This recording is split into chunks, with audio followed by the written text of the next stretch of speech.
Guys, nakakatuwa to.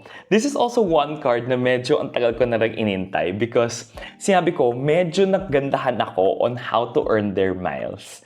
And dahil nag-change sila ng kanilang miles program, well, hindi man miles program nag-change sila ng kanilang foreign transaction fee.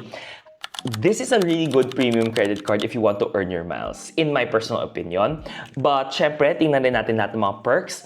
And without further ado, we will be unboxing this credit card.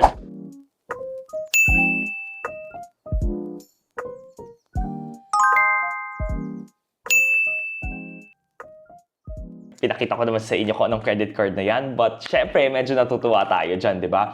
Okay, so, syempre, hindi ko na papatagalin ang video na to. This is your Metrobank credit card. It will be delivered to you via SureTrack. You need your ID when you get your credit card, and definitely, kailangan mo ng authorization letter if wala ka pang authorization letter before you get it.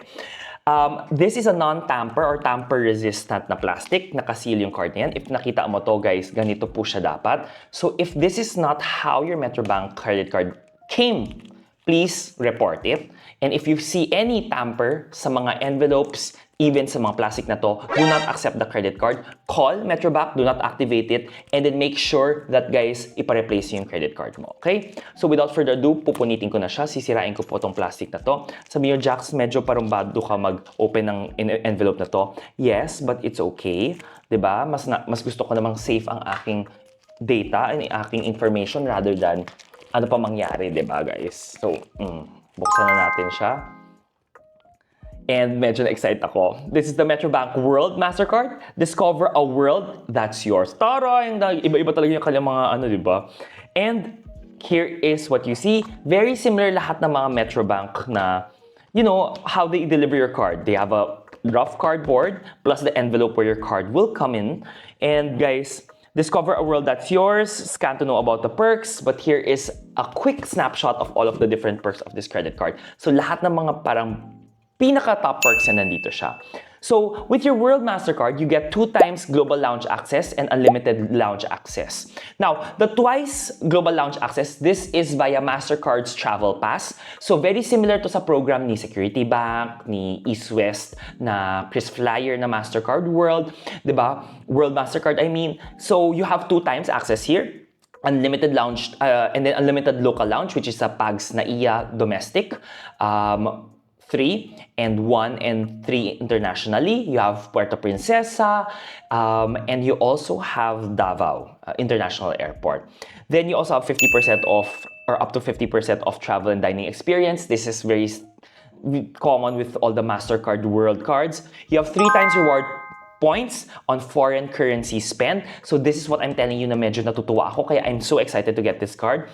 And then you have low foreign transaction fee of 1.85% on foreign currency spend. Guys, this is the game changer for this card because again, Metrobank was always at 3.5%. But now we know that Metrobank was serious. Serious talaga sila na parang no, we will give good products. And finally, they gave good products. Kasi for the longest time, medyo nandyan lang yung products niya eh. 3.5% yung kanilang foreign transaction fee dati. 3 times 3 ka nga dyan sa reward points mo doon sa foreign currency spend. For me, I personally will not use that credit card pa rin because ang tsaka ng points is, ang tsaka ng rate, di ba? 3.5%, that's double of what other credit cards na the lowest foreign currency or transaction fee na binibigay ni East West, di ba? Almost double with what BPI gives in. So parang hindi siya sulit for me. Kasi sayang eh, for me, mas valuable pa rin yung every peso natin.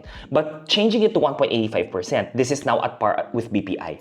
And with the 3 times reward spend mo, reward points mo with foreign transaction spend, guys, it can go as low as 17 peso for each mile mo.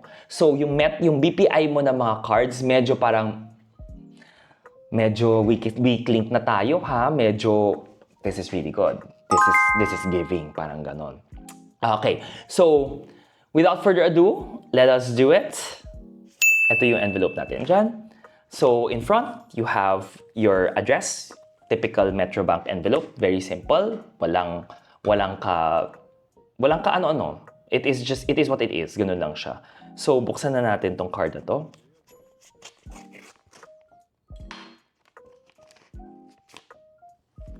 And here it is.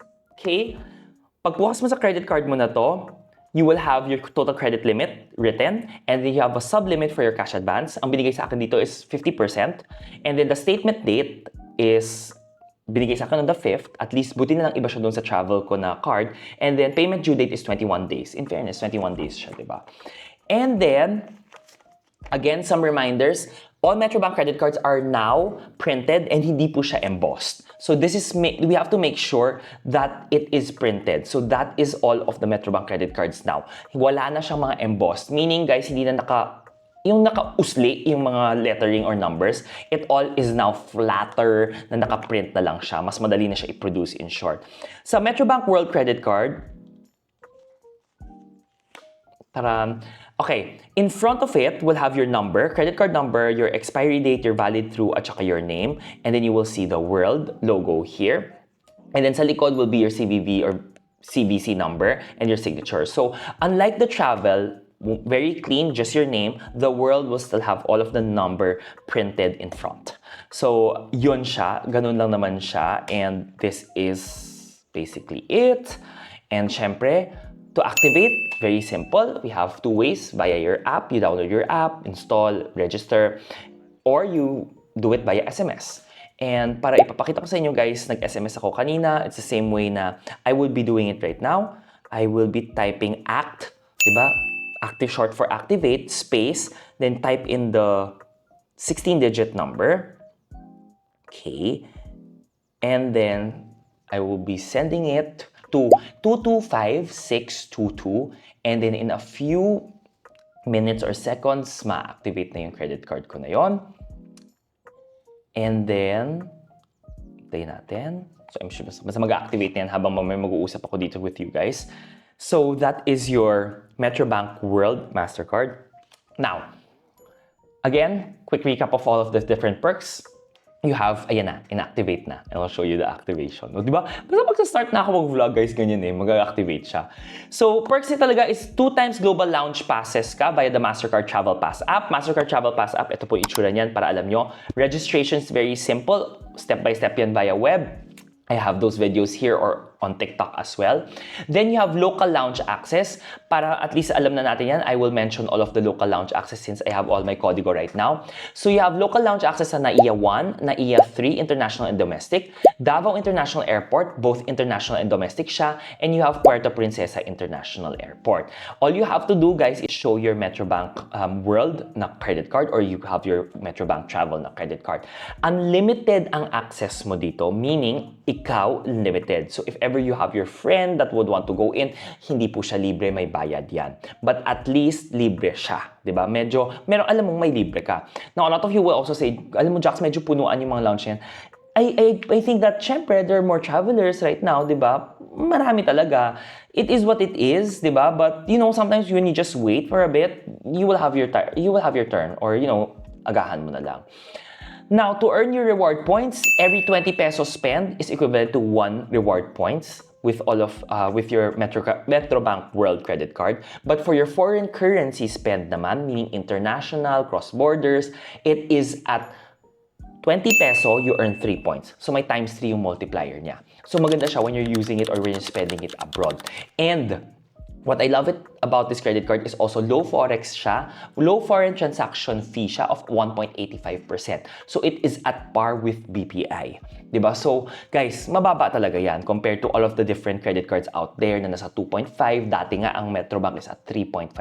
So it's really nice because now they're making it so much more accessible, so much more competitive. And kaya sabi ko, guys, let us give credit where credit is due.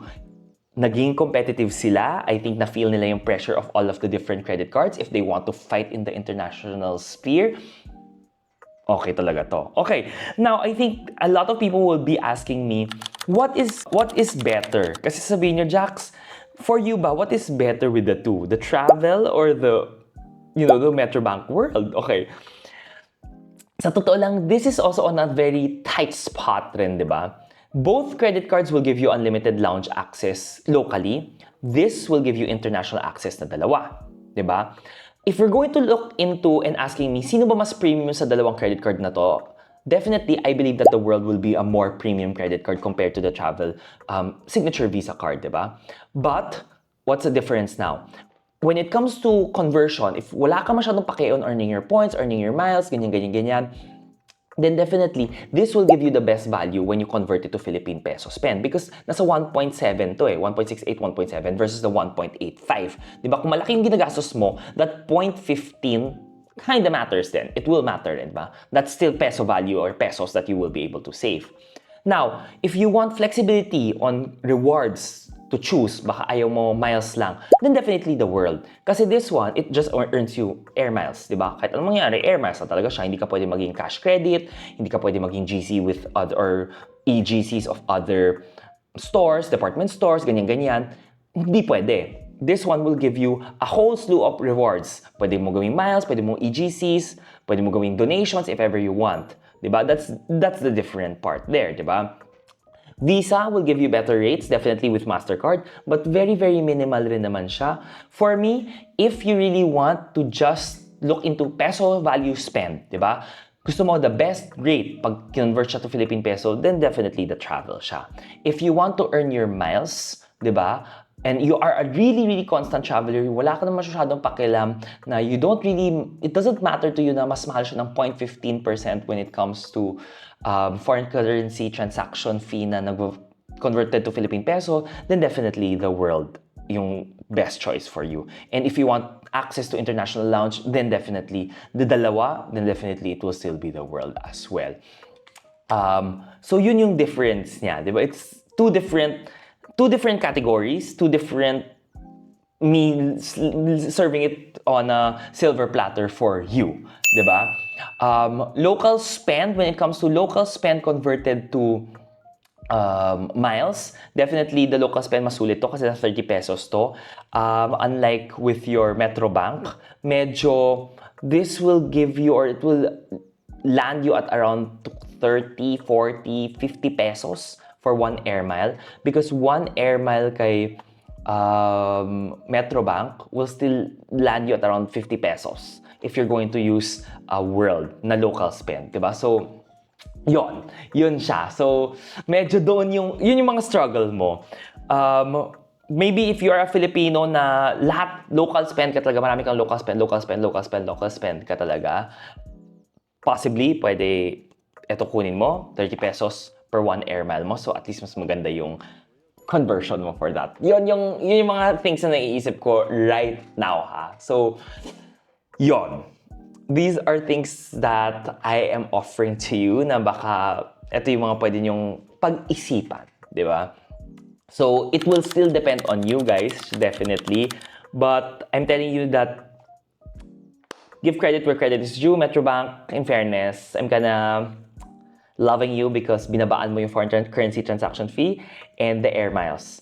I know na makonti lang yung mga partners ng air miles niya. By the way, baka magtatanong, saan ko pwede i-convert yung mga Metrobank World ko na air miles? Philippine Airlines, ang partner ni Metrobank. Singapore Airlines at saka Cathay Pacific. So sa Singapore Airlines, you can definitely book flights kung meron award availability sa website ni Singapore Airlines sa ANA, Turkish Airways, di ba yung mga ganon. Sa Cathay Pacific, pwede ka naman mag-book ng mga JAL, pwede ka mag-book ng Qatar, pwede ka mag-book ng Qantas doon sa mga airlines yan. Again, depends on the availability sa website ni Cathay Pacific yan. But, guys, based on experience, you can watch my other vlogs on how I also fly for free using these mga miles. So, yun yung mga natutuwa ako. I do love earning miles because that's what makes me happy, being able to ride business class for a very cheap cost. And that's what I want you guys to also experience if gusto nyo naman. Kung ayaw nyo naman, by all means, kanya-kanya naman yung mga tao. But, yun po yun. That's a quick unboxing and sharing all the perks of the Metrobank World MasterCard. And guys, I hope na-enjoy niyo yung vlog na to. So if you do, don't forget, syempre like nyo naman, share, and then converse with me. Comment down below kung ano yung mga gusto nyo pag-usapan natin, di ba? But in fairness, good job kay Metrobank with these credit cards. I'll see you on the next vlog. Bye guys!